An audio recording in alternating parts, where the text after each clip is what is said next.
Allah berfirman, siapa yang membunuh seorang yang beriman, jadi yang dibunuhnya ini orang beriman, muta'ammidan, secara sengaja, fajazauhu jahannam, maka balasannya adalah jahannam, khalidan fiha, dia akan kekal dalam neraka jahannam itu, wa ghadiballahu alaihi, dalam keadaan dimurkai oleh Allah Subhanahu wa taala, Allah murka kepadanya, wa la'anahu, dan Allah melaknatnya, wa a'adda lahu 'adzaban 'azima, serta Allah menyediakan azab yang besar baginya. Di ayat ini Allah Subhanahu wa taala menyebutkan tentang 5 balasan bagi orang yang membunuh orang beriman secara sengaja. Alhamdulillahirabbil alamin, wassalatu wassalamu ala asyrafil anbiya'i wal mursalin wa ala alihi wa sahbihi ajma'in. Alhamdulillah, Bapak Ibu sekalian, puji dan syukur kita panjatkan kepada Allah Subhanahu wa taala atas karunia nikmat yang masih terus Allah Subhanahu wa taala karuniakan kepada kita. Semoga kita termasuk orang-orang yang bisa mensyukuri nikmat-nikmat itu.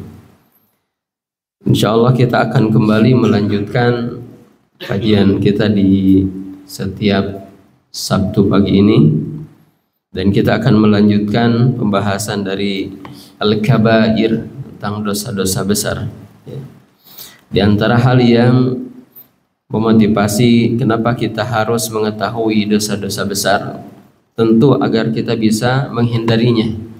Sementara Allah Subhanahu wa taala bersabda, Allah Subhanahu wa taala berfirman, walladzina yajtanibuna kaba'iral itsmi wal fawahisha wa idza ma ghadibuhum yaghfirun. Dan bagi orang yang menjauhi dosa-dosa besar dan perbuatan-perbuatan keji, dan apabila mereka marah segera memberi maaf. Di ayat yang lain Allah katakan, alladzina yajtanibuna kaba'iral itsmi wal fawahisha illa al-lamam inna rabbaka wasi'ul maghfirah, yaitu mereka yang menjauhi dosa-dosa besar dan perbuatan keji kecuali kesalahan-kesalahan kecil, sungguh Tuhanmu maha luas ampunannya. Jadi berdasarkan ayat-ayat ini, menjauhi dosa-dosa besar adalah salah satu sebab diampunkannya dosa-dosa oleh Allah Subhanahu wa taala. Dalam hadis Nabi sallallahu alaihi wasallam bersabda, as-salat was-salawatul khams wal jumu'ah ila al-jumu'ah kafaratul lima bainahun idza ijtanabatil kabair. Dari waktu salat ke salat atau dari salat ke salat, dari Jumat ke Jumat, itu menghapuskan dosa-dosa selama dosa-dosa besar dijauhi. Jadi, kemarin kita sudah membahas satu dosa besar. Yang pertama yaitu syirik. Ya, ini mafhum kita semua bahwasannya dosa syirik adalah dosa terbesar di antara segenap dosa-dosa. Kemudian kita masuk yang kedua adalah membunuh, ya, membunuh orang lain. Qatlun nas bighairil haqq, membunuh orang lain tanpa alasan yang benar. Banyak sekali kita dapat di ayat-ayat Al-Quran dan hadis Nabi Sallallahu Alaihi Wasallam yang menunjukkan betapa besar dosanya orang yang membunuh itu. Di antaranya Allah Subhanahu wa taala berfirman dalam surat An-Nisa ayat 93, "Wa may yaqtul mu'minan muta'ammidan fajazaohu jahannam khalidan fiha wa ghadiballahu 'alaihi wa la'anahu wa a'adda lahu 'adzaban 'azima." Allah berfirman, siapa yang membunuh seorang yang beriman, jadi yang dibunuhnya ini orang beriman, muta'ammidan, secara sengaja, fajazauhu jahannam, maka balasannya adalah jahannam, khalidan fiha, dia akan kekal dalam neraka jahannam itu, wa ghadiballahu alaihi, dalam keadaan dimurkai oleh Allah Subhanahu wa taala, Allah murka kepadanya, wa la'anahu, dan Allah melaknatnya, wa a'adda lahu 'adzaban 'azima, serta Allah menyediakan azab yang besar baginya. Di ayat ini Allah Subhanahu wa taala menyebutkan tentang 5 balasan bagi orang yang membunuh orang beriman secara sengaja. Disebutkan secara sengaja karena kadang ada pembunuhan yang tidak sengaja, yang tentu statusnya berbeda, sebagaimana hukumannya pun berbeda. Nah, adapun orang yang membunuh seorang mukmin secara sengaja, maka di ayat ini Allah menyebutkan tentang 5 balasannya.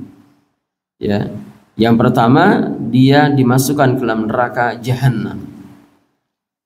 Ya, azabnya dahsyat. Kemudian bukan hanya itu, dia juga akan kekal di dalamnya. Kenapa bisa kekal di dalamnya? Padahal mungkin saja yang membunuh orang mukmin itu adalah mukmin juga, atau muslim, atau orang yang telah mengucapkan syahadat. Karena membunuh orang mukmin itu adalah salah satu sebab kekufuran.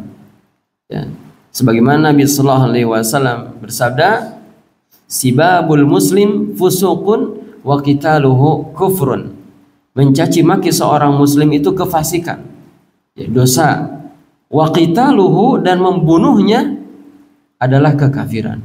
Orang itu bisa murtad dengan membunuh seorang mukmin atau membunuh jiwa yang dilarang untuk dibunuh.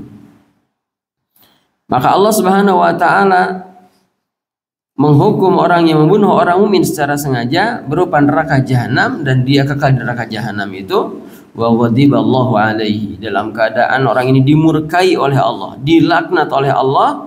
Bahkan Allah Subhanahu wa taala masih menyediakan atau menjanjikan lagi untuknya azab yang pedih, waliyadzubillah.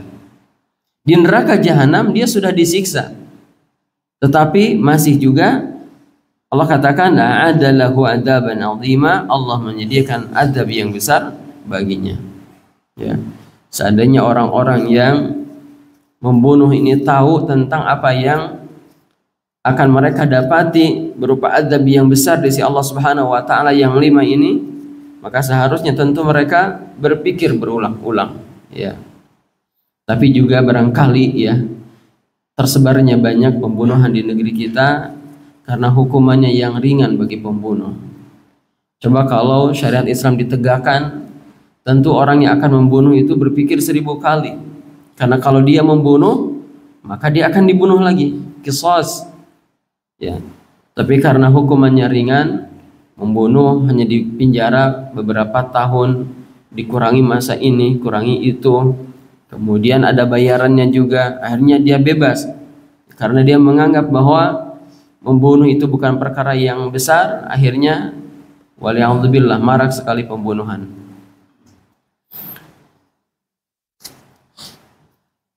Ketika Allah Subhanahu wa taala berfirman tentang ibadur rahman, hamba-hamba Allah yang soleh, hamba-hamba Allah yang maha pengasih, Allah Subhanahu wa taala menyebutkan tentang ciri-ciri mereka yang baik. Cirinya banyak, tetapi di antaranya disebutkan dari sekian ciri itu, wala yad'una ma'allahi ilahan akhar. Mereka tidak melakukan kesyirikan. Kemudian wala yaqtuluna an-nafsa allati harramallahu illa bil haqq. Mereka juga tidak membunuh jiwa yang diharamkan Allah untuk membunuhnya illa bil haqq, kecuali dengan alasan yang benar. Artinya orang yang soleh, ibadur rahman itu menjaga dirinya dari membunuh. Tapi ada kalimat illa bil haq, kecuali dengan alasan yang benar. Artinya ada kalanya membunuh itu dibenarkan, dibolehkan. Ya, seperti kita ketahui misalnya di medan perang. Ya, di medan perang itu kan kalau tidak membunuh ya dibunuh. Maka membunuh di medan perang sesuatu yang hak, yang benar. Dalam sebuah hadis Nabi SAW bersabda, la yahillu dami mri'in muslim, tidak halal darahnya seorang muslim. Ya. Nah, adapun seorang muslim memang selamanya atau hukum asalnya haram, nggak boleh ditumpahkan darahnya. Ya, membunuh orang muslim itu tidak dibenarkan illa bi ihdath thalath, kecuali dengan salah satu dari 3 alasan. Ya, Nabi katakan, la yahilu dam imri'in muslim yashhadu an la ilaha illallah wa anni rasulullah. Tidak halal ya darahnya seorang muslim yang telah bersyahadat la ilaha illallah dan bersaksi bahwa Nabi Muhammad adalah utusan Allah, kecuali dengan salah satu dari 3 alasan. Artinya kalau ada salah satu alasan yang disebutkan, maka membunuhnya diperbolehkan secara syariat. Pertama adalah as-sayyibu zani. As-sayyibu az-zani. Sayyibu zani itu orang yang telah menikah lalu kemudian ia berzina. Ya, orang yang begitu hukumannya ya mati, dirajam gitu. Zinah muhsan. Dia pernah menikah dengan pernikahan yang sah. Ya, lalu kemudian ia berzina. Diketahui ada saksi, dibawa ke pengadilan, maka pengadilan menetapkan hukuman rajam baginya. Ya. Statusnya saat dia berzina, entah itu dia masih punya suami atau punya istri atau janda atau duda, sama saja. Pokoknya pernah menikah, sudah pernah menikah dengan akad yang sah, maka ketika ia berzina, zinahnya zina muhsan, hukumannya dibunuh, dirajam. Yang kedua, an-nafsu bin nafsi. Orang yang boleh ditumpahkan darahnya adalah orang yang membunuh orang lain. An-nafsu bin nafsi, qisas maksudnya. Ya. Karena dia membunuh, dibunuh lagi. Yang ketiga, at-tarikud dini, orang yang meninggalkan agamanya, murtad. Al-mufaraqu lil jamaah, orang yang meninggalkan jamaah kaum muslimin, orang yang murtad. Orang yang murtad itu dibunuh aslinya, gitu. Tetapi Bapak Ibu hadirin rahimakumullah, ini bukan tugas perorangan, tapi tugas pengadilan, ya, negara yang menanganinya. Allah Subhanahu wa taala juga berfirman, "Man qatala nafsan bighairi nafsin aw fasadin fil ardh faka'annama qatala an-nasa jami'a." Siapa yang membunuh seseorang bukan karena orang itu membunuh orang lain, dan bukan juga karena dia berbuat kerusakan di muka bumi, seakan-akan dia telah membunuh semua manusia. Jadi betapa mahalnya harga darah manusia, ya, betapa mahalnya harga jiwa manusia. Maka jika kalau ada orang membunuh orang lain, padahal orang yang dia bunuh itu bukan orang yang membunuh, bukan pembunuh, ya kan, kalau pembunuh berarti kisos kan. Yang dibunuh ini bukan pembunuh dan bukan juga orang yang melakukan kerusakan di muka bumi, maka membunuhnya satu darah yang diharamkan untuk ditumpahkan, faka'annama qatala an-nasa jami'a, seakan-akan dia telah membunuh seluruh manusia. Ya.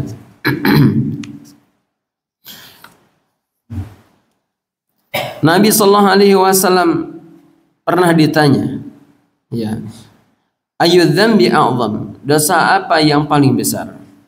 Beliau menjawab, anta ja'ala lillahi niddan wa huwa khalaqak.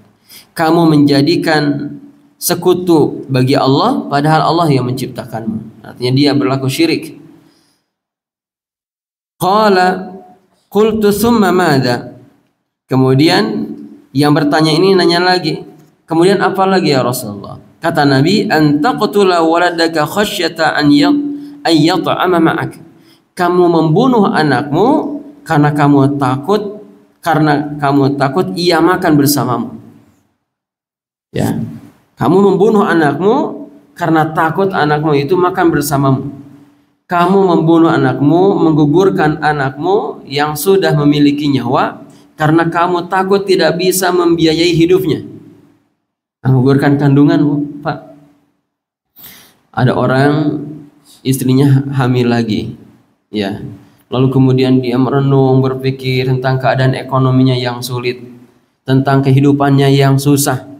Lalu ia mengatakan pada dirinya, aduh, sekarang aja sudah sulit begini kehidupan. Gimana kalau ada tambahan anggota keluarga lagi? Nggak bisa kita membiayainya. Nanti gimana biaya susunya? Nanti gimana biaya kehidupannya, pakaiannya, makanannya, sekolahnya? Ah, susah, nggak bisa. ngomong sama istrinya, kita gugurkan aja. Kata istrinya, ya kita gugurkan saja. Padahal anak ini sudah usianya 4 bulan, 5 bulan, 6 bulan telah Allah Subhanahu wa taala tiupkan ruh kepadanya. Nah, ini kalau kemudian betul-betul dieksekusi itu, digugurkan, maka dia terkena ayat ini. Ya. Maka terkena hadis ini bahwa dia telah melakukan dosa besar berupa pembunuhan anaknya dikarenakan ia takut tidak mampu membiayai kehidupannya. Ya. Oleh sebab itu ketika Allah Subhanahu wa taala menyebutkan larangan-larangan di surat Al-Isra, Allah katakan salah satunya adalah wala taqtulu auladakum khasyata imlaq nahnu narzuquhum wa iyyakum. Jangan membunuh anak-anak ya karena takut tidak mampu untuk dibiayai. Nahnu narzuquhum, kami yang membiayai, yang memberikan rezeki kepada mereka. Wa iyyakum, sebagaimana kami juga yang memberikan rezeki kepadamu. Ya, Allah tegaskan, kami yang memberikan rezeki untuk mereka, sebagaimana kami juga yang memberikan rezeki kepadamu. Artinya nggak ada alasan orang itu untuk membunuh bayinya, menggugurkan kandungannya hanya karena takut ia tidak mampu untuk membiayai kehidupannya. Karena Allah yang menjaminnya. Wa ma min dabatin fil ardi illa 'ala Allahi rizquha. Enggak ada makhluk bergerak di muka bumi ini kecuali Allah yang menanggung rezekinya. Enggak boleh takut. Ya, sepanjang kita berikhtiar, sepanjang kita bersungguh-sungguh dan meyakini bahwa Allah telah menetapkan rezeki untuknya, Allah akan berikan rezeki kepadanya. Kemudian Nabi sallallahu alaihi wasallam bersabda, "Idza lataqal muslimani bi sayfihima فالقاتل والمقتول في النار قيل يا رسول الله هذا القاتل فما بال المقتول قال إنه كان حريصا على قتل صاحبه." Kata Nabi, apabila dua muslim sudah saling berhadapan dengan pedangnya, sudah saling menghunus pedang, maka yang membunuh dan yang terbunuh dua-duanya masuk neraka. Kemudian sahabat mengatakan, ya Rasulullah, hadzal qatil, ini pembunuh, dia masuk neraka wajar karena dia membunuh. Fama balul maqtul, lalu bagaimana dengan yang dibunuh, kok bisa masuk neraka juga? Kata Nabi, innahu kana harisan ala qatli sahibihi. Karena yang terbunuh itu sebenarnya dia juga memiliki niat yang sungguh-sungguh untuk membunuh lawannya. Ya. Jadi orang yang punya keinginan yang kuat untuk membunuh orang lain, meskipun kenyataannya tidak berhasil karena dia dibunuh duluan, dia dibalas oleh Allah Subhanahu wa taala sebagaimana pembunuh. Ya, sebagaimana pembunuh. Jadi kalau orang sudah berniat, kemudian sudah berupaya, ya kalau hanya sekedar niat belum tuh. Tapi kalau sudah berupaya, sudah pegang senjata, bahkan sudah menghunusnya, sudah mengayunkan senjatanya kepada orang yang hendak dibunuhnya, meskipun kenyataannya orang yang hendak dia bunuh tidak terbunuh, bahkan sebaliknya malah dia yang terbunuh, maka dia tetap mendapatkan balasan sebagaimana pembunuh, yaitu dia masuk neraka sebagaimana disebutkan oleh hadis ini. Nabi sallallahu alaihi wasallam bersabda, la yazalul mar'u fi fushatin min dinihi ma lam liyatanadda bidamin haram. Seorang akan selalu berada dalam kelapangan dalam agamanya selama tidak menumpahkan darah yang diharamkan, selama dia tidak pernah membunuh orang lain. Jadi membunuh orang lain adalah menjadi sebab kesempitan dada bagi orang yang melakukannya. Maka pada titik tertentu dia akan meninggalkan agama Allah Subhanahu wa taala. Jadi orang muslim dengan keislamannya, dengan keimanannya, maka dia akan senantiasa berada di dalam kelapangan agama Allah Subhanahu wa taala. Tetapi kalau dia membunuh, maka Allah Subhanahu wa taala akan cabut kelapangannya. Allah Subhanahu wa taala akan menggantikannya dengan kesempitan dada. Allah Subhanahu wa taala akan menjadikan hidupnya yang lapang sebelumnya menjadi kesempitan, bahkan dia akan jadikan seolah-olah dunia menghimpitnya. Ya. Seolah-olah dunia menghimpitnya.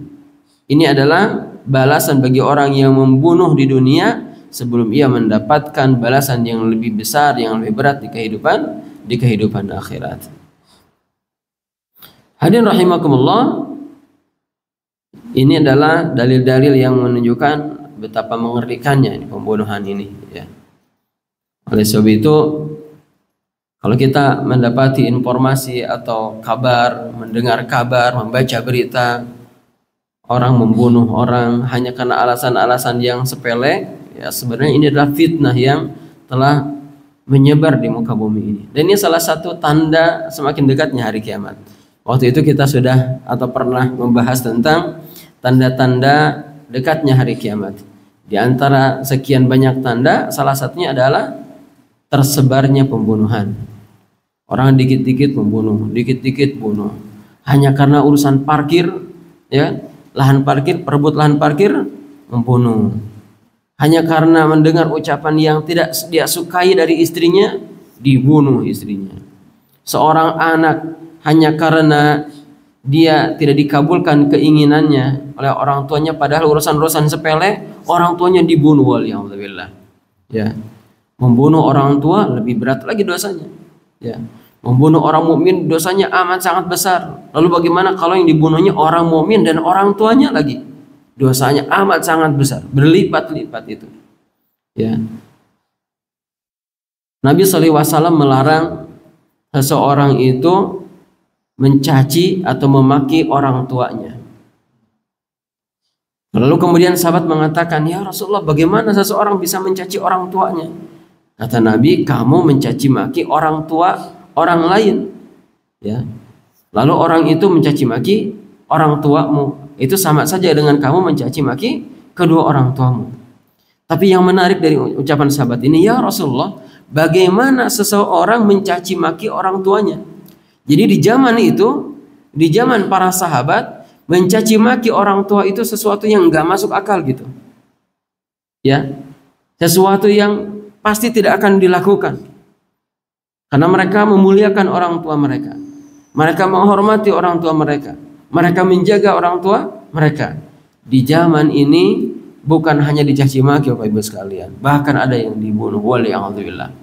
Betapa jauhnya kualitas umat kita ini dibanding dengan para sahabat radhiyallahu anhum ajma'in. Di hadis yang lain Nabi mengatakan, "La tarji'u ba'di kuffaran yadribu ba'dukum riqab ba'd." Janganlah kalian kembali kufur, murtad sepeninggalku, yaitu sebagian kalian menebas leher-leher sebagian yang lain atau saling membunuh. Ini dalil yang menunjukkan bahwa pembunuhan itu mengantarkan kepada murtad. La qatlu mu'minin a'zamu 'indallahi min zawali dunya. Bahkan membunuh seorang muslim di sisi Allah dosanya lebih besar daripada punahnya dunia ini. Punahnya dunia ini tidak sebanding dengan besarnya dosa membunuh seorang muslim. Ya. Awwalu ma yuqda bainan nasi fid dima. Hal pertama yang akan disidangkan di hari kiamat, ya, di antara perkara-perkara manusia yang akan dituntaskan, yang akan dihisab adalah perkara dima, perkara darah, kasus pembunuhan. Jadi kalau amal yang pertama dihisab di hari kiamat itu adalah salatnya, nah maka kasus pertama yang akan diadili di hari kiamat adalah kasus pembunuhan. Di hari kiamat nanti pembunuh akan datang kepada Allah Subhanahu wa taala dalam keadaan membawa kepala yang dibunuhnya. Lalu yang dibunuhnya ini mengatakan, "Ya Rabbi, salhu lima qatalani." Ya, akan mengatakan ini kepalanya ini dan mengatakan, "Tuhanku, tanyakanlah kepada dia, lima qatalani, kenapa dia membunuhku?" Ya. Lalu kemudian orang akan menyampaikan alasannya dan Allah Subhanahu wa taala Maha mengetahui siapa orang-orang yang zalim. Innallaha aba ala man qatala mu'minan. Sesungguhnya Allah sangat besar marahnya terhadap orang yang membunuh seorang muslim. Dan masih banyak lagi dalil-dalil yang lain baik dari Al-Qur'an atau sunnah Nabi sallallahu alaihi wasallam tentang betapa besarnya dosa membunuh ini. Jangankan membunuh seorang muslim atau mukmin, membunuh orang kafir, yang mana kafir ini kafir muahad, kafir yang terikat perjanjian dengan kaum muslimin, ya, itu tidak boleh. Membunuh orang kafir yang ada dalam perlindungan kaum muslimin atau sedang ada perjanjian dengan damai dengan kaum muslimin saja enggak boleh, haram. Bahkan Nabi sallallahu alaihi wasallam mengatakan siapa yang membunuh seorang kafir yang sedang dalam perjanjian dengan kaum muslimin, maka dia tidak akan mendapatkan bau surga, padahal harumnya surga itu sudah tercium sejak 40 tahun. Ya. Harumnya surga sudah tercium sejak 40 tahun, tetapi orang yang membunuh orang kafir yang dalam perjanjian dengan kaum muslimin tidak akan mendapatkan harumnya surga, apalagi surganya.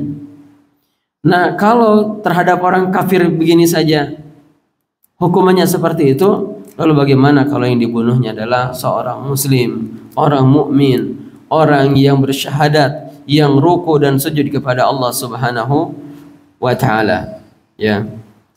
Maka Nabi mengatakan kullu dzambin asallahu ay yaghfirahu illa rajulu yamutu kafiran aw rajul yaqtulu mu'minan muta'ammidan. Semoga semua dosa semoga setiap dosa diampuni oleh Allah Subhanahu wa taala kecuali orang yang mati dalam keadaan kafir dan orang yang telah membunuh seorang mukmin secara sengaja. Semoga Allah Subhanahu wa taala menjaga kita semua, menjaga keluarga kita dan orang-orang terdekat kita dari melakukan dosa yang besar ini, yaitu membunuh.